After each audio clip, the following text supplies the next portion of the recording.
Dad, can you tell us a story about the Australian woman who claims that a dingo took her baby? The Lindy Chamberlain story. This is my dad, Terry Willisey. He worked as an Australian television journalist in Australia and America for over 40 years.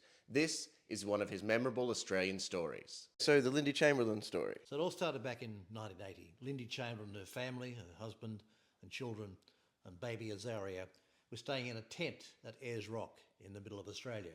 She then raised an alarm after her daughter disappeared. She said the famous words, "The dingo's got my baby."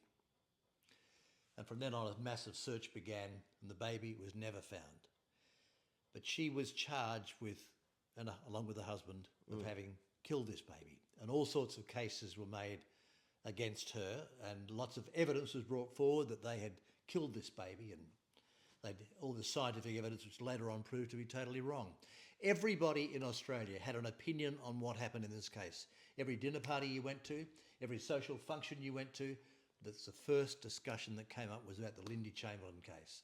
The dingo's got my baby is a saying that went around the world. Americans know it so well, and in Australia, of course, it's so well known.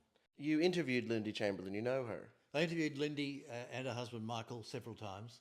We became friends in the end. She had one of those toughest experiences any mother could ever expect. She was accused of murdering her baby, which she didn't do.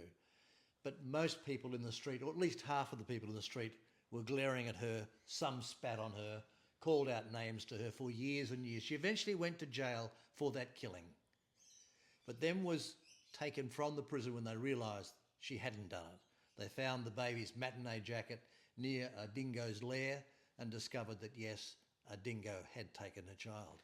The thing that I was wondering, when you interviewed her, did you have an opinion on whether she was guilty or not?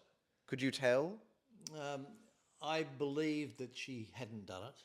There were times early on when I thought that she possibly had, but when you hear her story and listen to the facts, you had to come to the conclusion that, yes, she had not killed her baby, that in fact it had been taken by a dingo, and that was eventually proven. Yeah, I met her a few times over the years. Yeah, Very she's nice. a lovely lady. We got on, very down to earth. She had to be a tough lady to put up with what she put up with after all those years, because wherever she went, she really got a hard time. That's a crazy Australian story. Thanks for telling us it, Dad. A pleasure, mate.